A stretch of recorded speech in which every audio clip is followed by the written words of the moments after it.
and a confused enemy.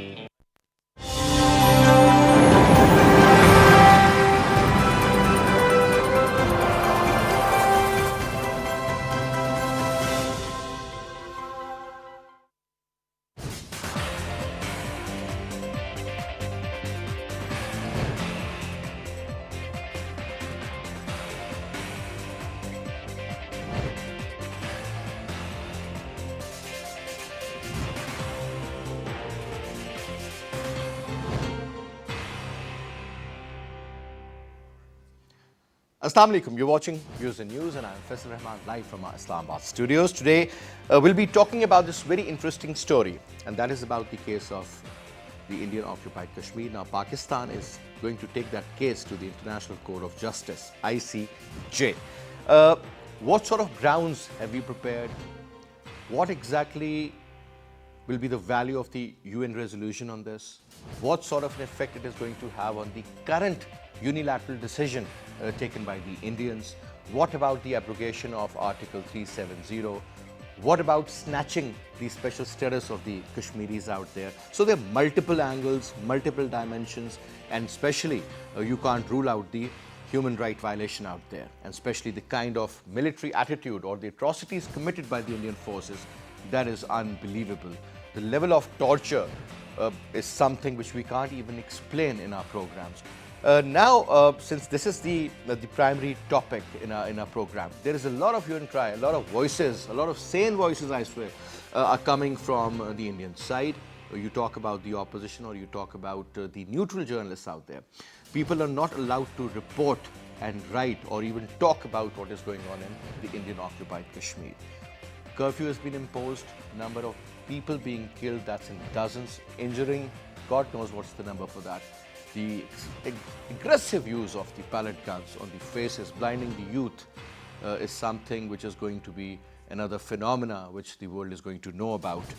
And on top, when we talk about the efforts made by Pakistan, whether on the political front, on the diplomatic front, or we talk about on the moral side, that's been recognized not only by the Muslim countries but also by the Western countries. Donald Trump is intervening and he says that he's already called Prime Minister Modi and Prime Minister Imran, but he says he's going to meet Prime Minister Modi most likely over the weekend, and he's going to bring this important issue to him also, that should go forward for negotiations.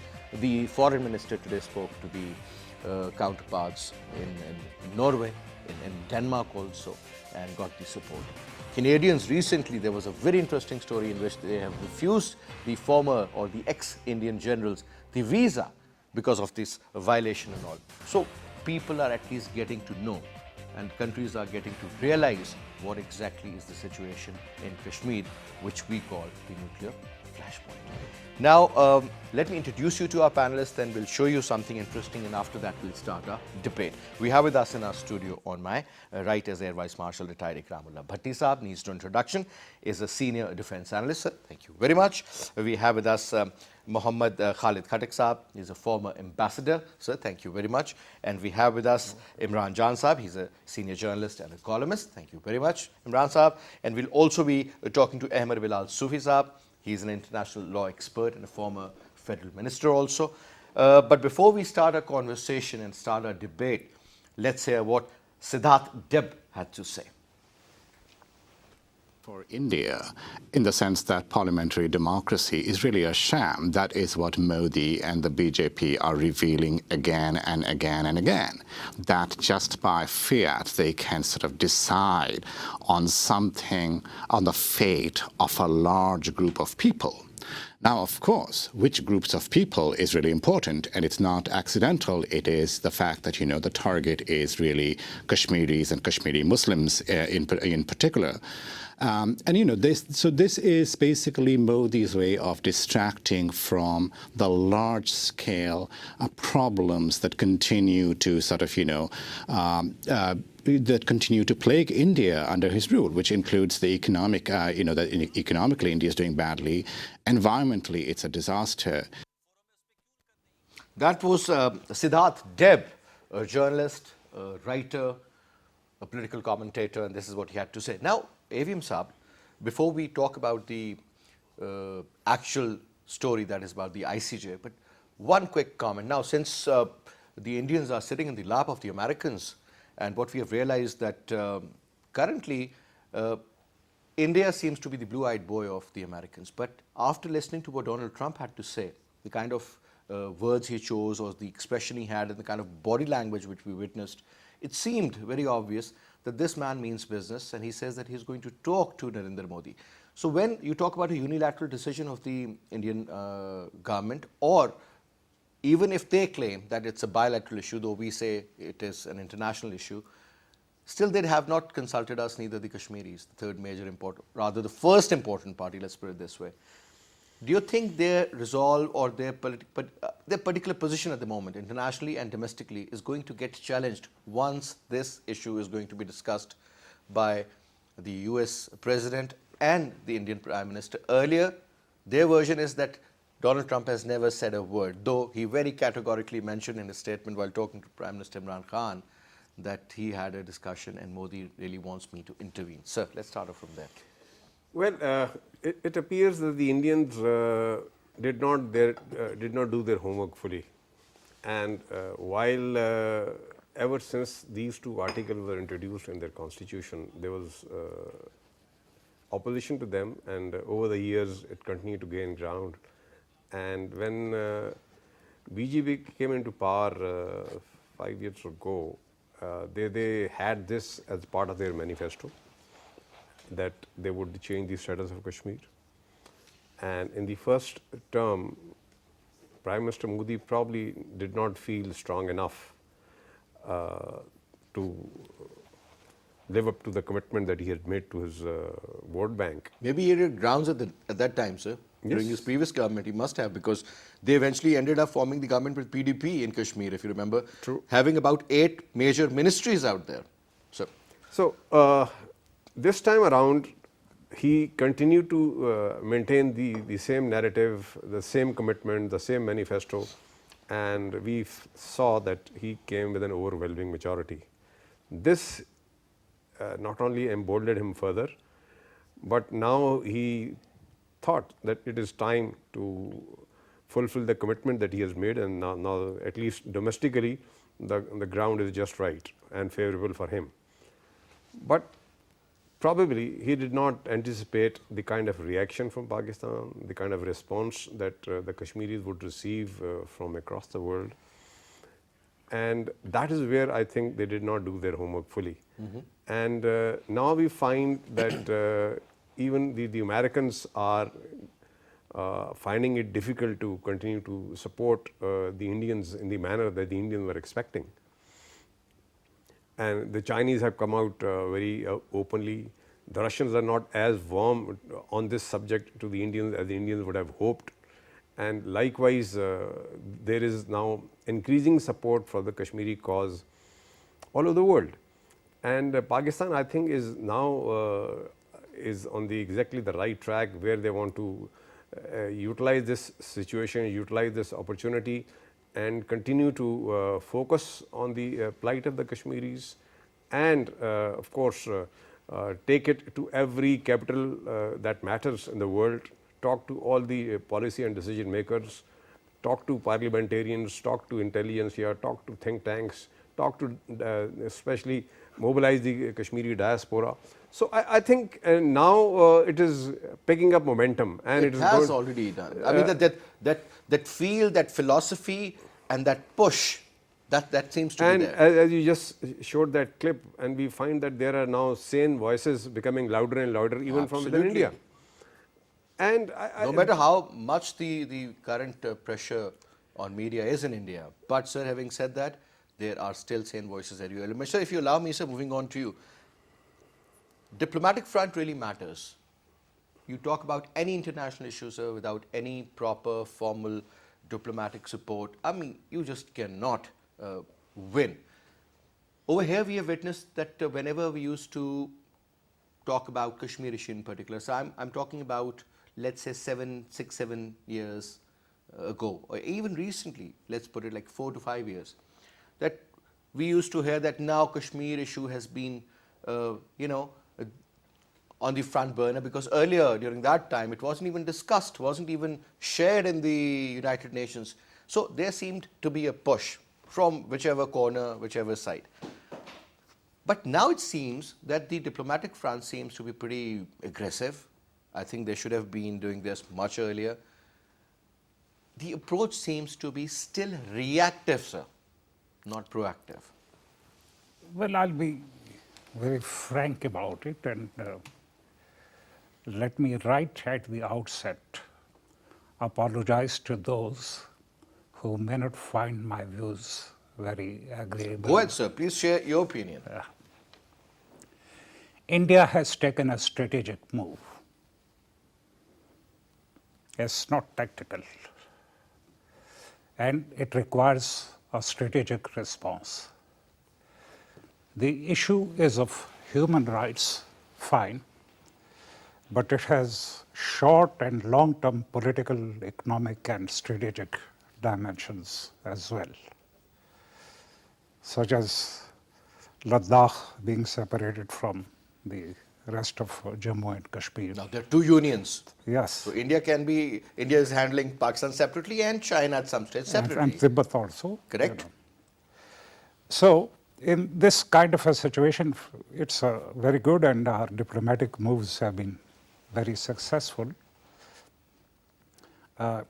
to a large extent, if not to full extent. France didn't go along with us because it has Rafale's deal with India. With India, yes. It's $4.5 billion. And Russia was a bit annoyed that Su-35 and MiG-28s were not Picked up. They went for Rafale. Now they're planning to go for F-16 or F-21s, most yes. likely. So, you see, these things do happen in international relations. Sir, if I may ask you that the alignment of India now, which seemed very much in Asia towards the Russians, towards the north, has shifted towards the west now. And that is very obvious and is actually seen and felt by the rest. Look, let's be very frank about it. When we say that Nehruvian India is buried, you see, by Modi, what was Nehruvian India? The problem started from there. When Nehru incarcerated Sheikh Abdullah, appointed a puppet government of Bakshi Ghulam Muhammad. Indian Parliament passed a unanimous resolution declaring that the entire Jammu and Kashmir is an integral part of India. The special status stems from the accession which we call fraudulent, which we don't recognize. 370 and 35A stems from that accession, which we don't recognize. Now, the question is that as far as human rights are concerned, these have been... If you do not recognize that, why are you crying then if it is abrogated, sir? Precisely. Precisely. The question is of human rights, that it's unprecedented that human rights have been violated in a way that we haven't seen before. I would say that basically, you know, it's not just the question of human rights, but we have got something like 10 million Kashmiris as hostages with India, with the Indian forces. They can sometimes release the curfews, sometimes be easy with them, sometimes can be very difficult with them and all that. In this kind of a scenario, I'm reminded of a saying by Trotsky that diplomacy at best can be reflection of power, but it can be neither its essence nor, for that matter, its substitute. So our diplomatic moves are there. These will be successful, hopefully. But the point is that you must have noticed one thing, that none of the countries have so far publicly told India to reverse its action. Shown support to Pakistan in a diplomatic tone. But have not asked India to reverse its illegal action, what does that mean? I condemn something, I criticize something. Look I at say the this kind is of wrong, investments but made by the Saudis, for but- that matter, in India after that. And look at what UAE is thinking. He has received the highest civil award from Saudi Arabia. Look what happens when he goes yes. to Iran. Look what happens when he meets Netanyahu, for that matter. Netanyahu, yes. So you And- can't and- even and- challenge and- their and- diplomacy. I mean, I believe that the Indians, they have done remarkably very well during the last 4-5 years, sir. For 5 years. And In particular. Secondly, when it comes to human rights, let me tell you that the world is not as sensitive to human rights as it used to be. Look at the situation in Syria. 500,000 killed and 6 million. Especially when you talk about the Muslim countries, unfortunately. dislocated. But this Yemen. time, Asab, we've also seen, I mean, I'm a very keen observer of TV, especially the news channels. Whether you pick up Al Jazeera, Iranian television, Press TV, you talk about CNN, you talk about BBCs, all the European channels in particular, and so many others for that matter. They are talking about Kashmir, and they are making proper reports. Some are pretty decent also. I mean, they are exactly showing what is happening out there. Obviously, they're putting their point of view, they're putting our point of view. But what I'm saying is at least this issue has been highlighted. One thing on which everybody is agreed upon is exactly what you mentioned, is about the human rights violations. Seeing is believing. The moment you'll see that the Indian forces, they are firing live ammunition on poor Kashmiris, having stones in their hands or maybe holding a Pakistani flag or something. And we see this is exactly a replica of what we have earlier seen in Palestine. So whether the Israelis are sort of the godfathers of the Indians at the moment or not, but what seems like is that this is absolute crusade. This is genocide in Kashmir. This is the most beautiful place on earth, yet it is a hell at the moment for those people, those indigenous people who are just asking for freedom. Do you think that is the key area where Pakistan should focus? Or the actual issue or the historical issue should be on the front burner? Sir.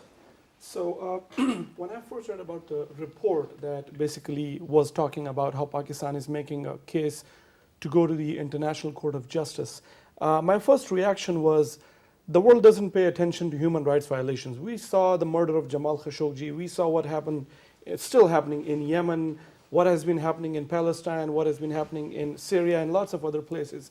The world pays attention to permanent interests. That is always there. Correct. There are no allies, there are just permanent interests. But at the same time, a case could be made in support of what Pakistan at the time is doing. It is exactly, I have been in the United States for 10 years now. Every time I mention my country's name, Pakistan, to people over there, very bad things come to mind and very bad things are there that people have to talk about. Not very good things all the time. But when you mention India, the same doesn't happen. It's not the same reaction. With this case, with Pakistan going to the ICJ in The Hague, what happens is Pakistan is going to undo that image of secular democracy that India is always proud of, that India is always marketing itself as one. Do you think ICJ, forget about the decision which later on comes out, just going by there, highlighting this case, making it the headlines in the newspapers, do you think that is going to make any difference, and the difference should be in our favor? The difference is not going to be significant enough to make it very clear. But it's just going to create this narrative of India being this aggressive country which is subjecting people in Kashmir to its worst aggression. We have human rights violations happening in Kashmir. And as we mentioned here, we talked about how India might be following what the Israeli model. It's what many people call the Israelization of India. But I also want to mention that Kashmir is not like Palestine or the Palestinian people, because Kashmir is backed up by a country that has nuclear arms. It is not in a similar weak situation that the Palestinians find themselves in. So I mean, like I said, going to the International Court of Justice will undo that image of India, which would be a significant win for Pakistan, because it will show the world that we are pursuing all the peaceful means to find a solution to this situation that the Kashmiris are finding themselves in, that they have been finding themselves in since 1947, as the instruments of accession was mentioned here, but even after the abrogation of Article 370 to the Indian Constitution. Because showing the world this is who we are, that is exactly, isn't this what this war is all about anyway? To show the world that this is who we are. We are a nation that follows. We are not a rogue nation that just doesn't abide by the international laws. That is a country that India is. So it will achieve something for Pakistan. But again, I also agree with what was mentioned here. What India did was a strategic move, and it will should be countered with a strategic move, not only diplomatic. Or when you say it should be countered by a strategic move, and I'm sure something is brewing in Pindi in their mind, and something is also happening in Islamabad, and there seems to be a good sort of a gel out there, between the two point of view, or rather maybe the same point of view. What I'm saying is, sir, that when you say strategic move, this word was earlier used by Ambassador also. What exactly needs to be done now? One is to go to ICJ. That's a strategic move, correct? Talking to your counterparts all over the globe, that's a strategic move also. But when you say that now they claim that Kashmir is theirs, obviously so many other bilateral treaties will get affected. The LOC as we know it, according to them, is going to be the permanent border. Things would be different. The water treaties for that matter, recently what happened, we all witnessed, they did not even inform us. that's exactly the kind of neighbor and the enemy we have. But unfortunately, there wasn't much, could have been a lot worse. But what I'm saying is, strategic move, explain that to me. What exactly needs to be done? For example, there has to be a move from the media side. There has to be something done from the military. They have issued a statement. So if you allow me, we've been joined in by a very known lawyer, sir. Ahmed Bilal Sufi Saab is an international law expert. Let's see what sort of grounds have you prepared when we talk that we are going to ICJ. Sir, Assalamu alaikum, and thank you very much for talking to Views and News. Ahmed Bilal Sufi Saab, your take on this particular move by the government to go to ICJ, sir. How strong is the case technically? Because people believe it's really strong. What about the presentation and sort of at least getting the world understand this issue, sir? Well, I'm sorry, I will not be able to comment precisely on where what is the strength of the case of going to the ICJ, because I think the government is still working on it, and and I leave it to them how they figure out the way to go into the jurisdictional aspect. But I think the teams are working in the ministries, and I would not rather prejudice their effort. But yes, there should be some way forward in a manner in which Pakistan can present the entire case of Kashmir before judicial forum, before any other diplomatic forum, including United Nations, Human Rights Councils, and others. So Pakistan should make every effort to avail the forums that are available to it, forums which are serious and which also have the ability to absorb what Pakistan is trying to say, not merely political forum, not merely rhetoric. So I think that is what the Ministry of Foreign Affairs and Law Ministry is attempting to do, and that is the way that needs to do. But also Pakistan needs to further strengthen the legal points that are associated with this proposition, because essentially it was a lawfare move. It was a legal move, a constitutional move that Pakistan strongly contests, and Pakistan needs to make other capitals all over the world understand the inherent illegality of this move. The fact that it is absolutely ultra-vires the Constitution of India, and how is it ultra-vires? What are the specific law points involved in that? What has been the take of the Indian High Court and Supreme Court of India previously? What has been their mandate? So someone needs to prepare a detailed summary of these law points and kind of bring them as an act to your political position, so that one area which you mentioned is going to be about the Human Rights Convention. For that matter, if that was the only, primarily the major issue, instead of Pakistan, China could have taken it to the ICJ, sir, because they also claim that a certain part of Kashmir is theirs. So obviously they could have as a neighbor. But sir, the most important part is that Pakistan as a country, as a neighbor, as a country which is known to always provide moral, diplomatic, and political support to the Kashmir cause, sir? Yes, Pakistan, I think under international law has a duty, and in fact, not only Pakistan, but for that matter, every country has a duty to extend support to Kashmiris in right of self-determination, which they have a right recognized. There are only two venues where this right is globally recognized: Palestine and Kashmiris.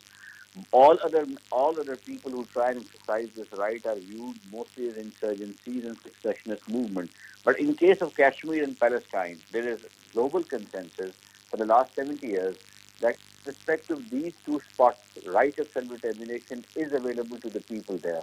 Now, what does that mean? That means they have the right to resist occupation, and they can use force to resist the occupation. And also, the countries that they call upon have a duty to extend support to them. And that support is not merely diplomatic or political. In my assessment, in my legal view, one can also provide funding to such people who are trying to resist opposition, and that is the way that international law relating to self-determination is being interpreted by a lot of academics.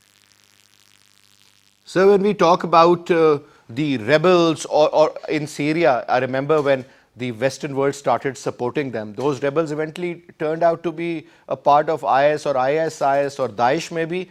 But my point is that whenever we talk about the Kashmiri freedom fighters, I mean, this is the word which we use. Like we use Chinese Taipei instead of Taiwan for that matter officially. So this particular case, unfortunately, has been presented by the Indians as if they are terrorists.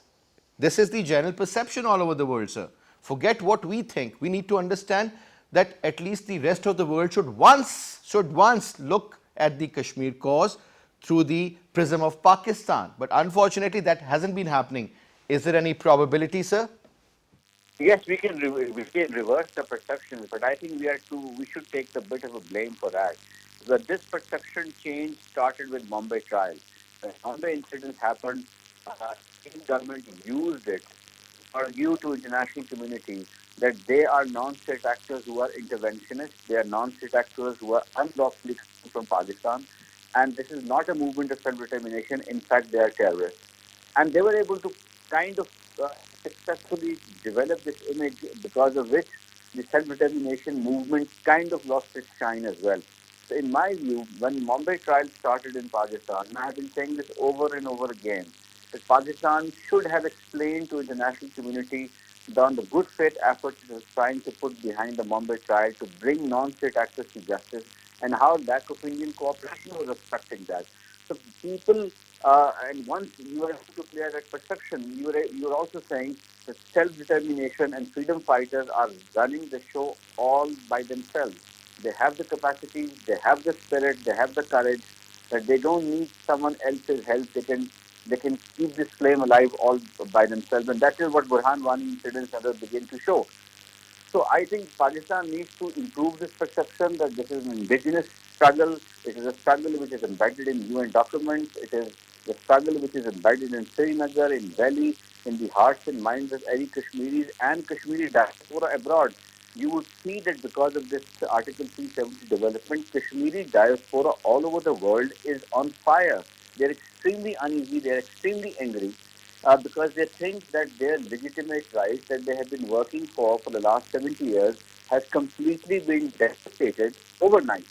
So I think that spirit needs to be presented, and the tensions are also beginning to mount. And I have been saying this also to some delegations that I have met more recently, and I explained to them that the world needs to intervene to resolve this issue comprehensively. Otherwise, you will not be able to manage the endangering of peace and security and set to law and order.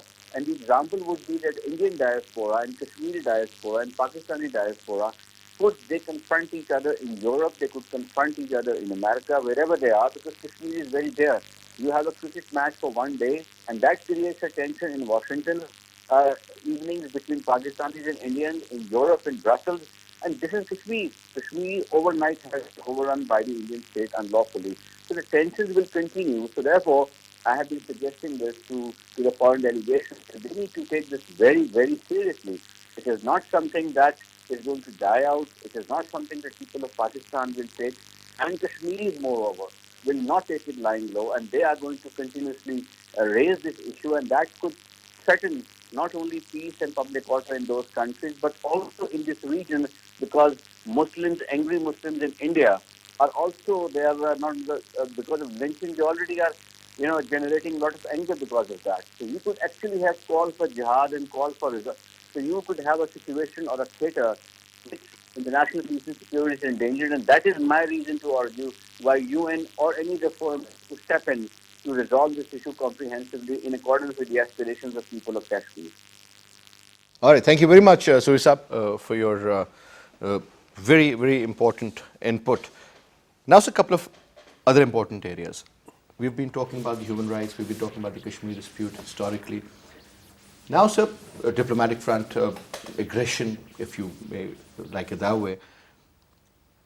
One thing, sir, which is still very, very important, is the role of the international community, sir, especially when you talk about the P5. We have seen, obviously, earlier mentioned by Ambassador Saab regarding the, I would say, economic interest of France and India. Obviously, they have kept sun, they have been on the other side. Muslim countries, since they haven't been able to sort of do much in their own issues, so they won't be able to even have any impact over here. Americans, I think they are wise. Let's see what the Russians could do. But don't you think, sir, this is also an important time where the Prime Minister should himself, not only he has recently visited USA, and that was considered to be one of the very, very successful visits of any head of state from Pakistan, should also engage the Russians, Chinese we have already talked to, French even, and the British. Well, as we just discussed, that international relations are primarily interest driven, and there is little role for morality or commitment or obligation that one nation has to the other. And as we just discussed, France has economic interest, even Russia has economic interest. They have to sell S-400 missiles, again amounting to around $5 billion or so. And India has a huge diaspora, which is at important places where they are able to... Very effective diaspora. They are able to influence policy formulations, decision making, and of course within their decision making circles, be it in the parliaments or in the senates or amongst the politicians, even in media. The other day we heard that 200 accounts of Pakistanis were blocked by essentially Indian origin employees of Twitter. So with this in mind, we have to also look at the various aspects of this issue. I mean, there is the moral aspect, the legal aspect, the constitutional aspect, and the humanitarian aspect. While states and governments would like to maintain these relations based on their interests, but global public opinion is free from these interests. That opinion still believes in morality, it still believes in legal aspects, it still believes in constitutional aspects, and it is definitely sensitive to human rights. And I think this is the time where Pakistani living abroad, Kashmiris living abroad, Pakistan's diplomatic corps, Pakistan's political leadership needs to broach all these, be they think tanks, be they parliaments, be they academia, media, and of course the leadership, political leadership of the important countries, and develop and maintain a momentum wherein the main purpose or the strategic objective, as we are talking of strategy, should be that until before 9/11, all these people in Kashmir who were struggling for their rights were known as freedom fighters. They were not terrorists. But overnight, after 9/11, they got labeled as terrorists. I'll just give you an example. Something very interesting is coming in my mind. I was watching TV and there came Rambo, The Last Blood. Remember the First Blood? And then we had seen Rambo 3, an American superhero, not a superhero, but a hero, coming here to help the Mujahideen. The word Mujahideen was so regularly used. And certainly, sir, things transformed. And we Pakistanis or Pakistani state or the government or politicians or leadership were not able to check this change of narrative. The Indians were able to successfully have them labeled, and it became increasingly difficult for Pakistan to continue to support and help the Kashmiri freedom struggle the way it was doing earlier on. And now I think an opportunity has come where strategically we should look at relabeling or reverting back to the original title of the struggle of the Kashmiris, that it is a legitimate freedom struggle and they are legitimate freedom fighters. It is obligatory on them to liberate their country. And having abrogated 370 and 35A, Indians have again, I think, attained the same status of they've gotten them relegated to a status of foreign occupation force in Kashmir. Don't you think it's a perfect position for them, sir, now, sir? Technically, they have gone back to that. So according to them, all what has been signed or done since then till now, it's all null and void in a way. So they're foreign occupiers now. Sir? Well, you asked a very important question, that what kind of a strategy we should have. I'll ask a very simple question. What was the view about Taliban until the ground situation in Afghanistan was changed in their favor, or they changed the situation in their favor in Afghanistan? So Taliban had, in fact, been able One to sway- form their government. They were one- powerful. They were a very strong force, supported, well organized. Over here, these are poor people holding stones and sticks. Let me Not tell you- even sticks against. No, let me tell you one thing. In the beginning, this was not the case. I have been Additional Secretary of Afghanistan and ECO, and I know somewhat about that period and that area. The basic thing is changing of the ground situation. Did you read Mr. Munir Akram's article today? Actually, I did not, sir. Okay. There also Munir Akram is hinting at this, that Kashmir could turn out to be an Afghanistan of India.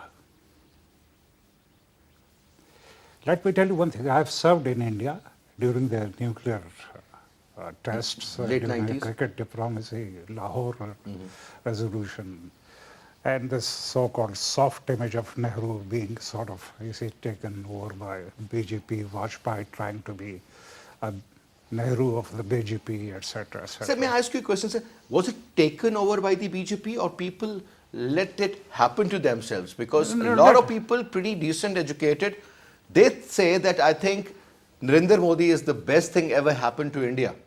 Yeah, corporate India is... Whether we like him or we don't. No, corporate India is with Narendra Modi. It is with Modi, number one. And number two, let me tell you, the Indian liberal is different from a Pakistani liberal. The Indian liberal will not concede on Kashmir. The liberal India would also have some sort of a feeling that yes, Pakistan is created, but well, India should have stayed one, India should not have been partitioned.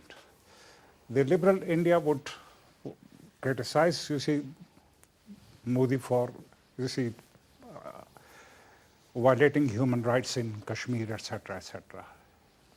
But the liberal Indian that we talk about, barring very few like Arundhati Roy or earlier there were one or two, barring very few, most of Indian liberals, also have a communal view of history. What we are not realizing that in India, you have a communal view of history. You associate modern India with what? With Mughal India? With British India? That's their problem, sir. Yes, their problem, but this is how they're reacting to this problem. And secularism in India, at best, has been a kind of a facade, virtual. Always put to test of reality, it has failed. Even during Mr. Nehru's days, it has failed. So, and unfortunately, communalism has fed into the foreign policies or relations of the two countries. So it's a communal fault now. It's not just a political fault line, but communal fault line. You read Arnold Toynbee. His article in 1954 contributed to Pakistan Observer. All right, sir. And he attributes it, creation of Pakistan, to clash of civilizations. Well, that's another point of view. Now, sir, since we claim that the Indians should take back this decision of 5th August, the way they've abrogated Article 370 shouldn't have been done. The rights to the Kashmiris should be given. Let's suppose if a referendum is held, this is what our foreign minister has also asked for. Though there are demographic changes, we used to say 20, 80%. No, sir. Now Indians say 60-40, maybe another 3 years from now it could be 50-50. And then anything can happen. If it is not resolved, sir, where are we heading? What exactly is going to happen? So one of the ambitions behind the abrogation of Article 370 is to bring in, and actually this is not even a covert ambition. Prime Minister Modi has clearly mentioned that Indian people would be able to buy properties and invest money, and the richest Indian, Mukesh Ambani, has even pledged to invest billions into that valley. Now, first of all, it and they can do it. And they can do it. And the very fact that they're actually saying that, and if they actually do that, would be a viable. Forget about the UN, lots of UN conventions and lots of UN prohibitions against torture, which is happening in Kashmir, and lots of other violation of the international humanitarian law. There's one certain thing which is called the Fourth Geneva Convention that was created to save civilians in two situations: armed conflict and military occupation, which is exactly what that is in Kashmir. What we see is a military occupation. Now, the Fourth Geneva Convention is very clear. It says you cannot bring in your civilian population and civilian parts into the area that you have occupied militarily. So it says, but it doesn't exist anymore. Because of such aggressors in the world. Issue, and we'll sort it out ourselves. And it's because of states like India in the world. We have countries in the world that are like India. We have Israel, we have India, we have so many other states. Now, that also links up to what you asked me earlier before the other gentleman came on TV, when you said, what is an example of a strategic move to counter or to reply to India's? I'll give you one example. If you remember a few days ago, the Indian Defense Minister, Rajnath Singh, said, we will not always adhere to Vajpayee's no first use nuclear policy doctrine. He says no NFU. Yeah, so that is an example of a strategic move. That is exactly what Pakistani leadership, in my view, should be doing.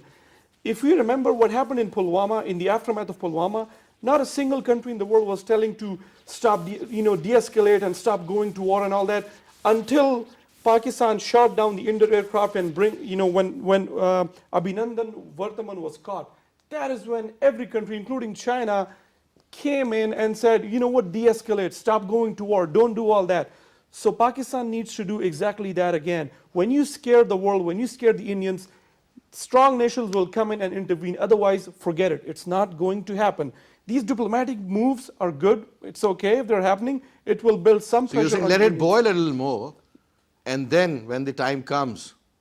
Yes, I mean, keep it as an option. Well, let's see what happens. But I believe that war is not an option, can never be one. You only have to scare people. What the Indian Defense Minister said, I'm sorry, he did not mean to go to war. He didn't really mean by anything by that You can't trust statement. Indians. They have the capacity and they have the intention. Earlier, they always had the intention, never had the capacity. But anyway, I think Pakistan is exactly what earlier mentioned by Ambassador, is not Palestine. Sir, I'm so sorry, sir, totally out of time, sir. I've been told to wind up the show, sir. But anyway, Abim sir, was a pleasure. Ambassador, thank you so much for your input. Pleasure to have you, Imran Sahib, as well. And that's all we have for this hour. I'll see you again. Till then, you take good care. Khuda Hafiz.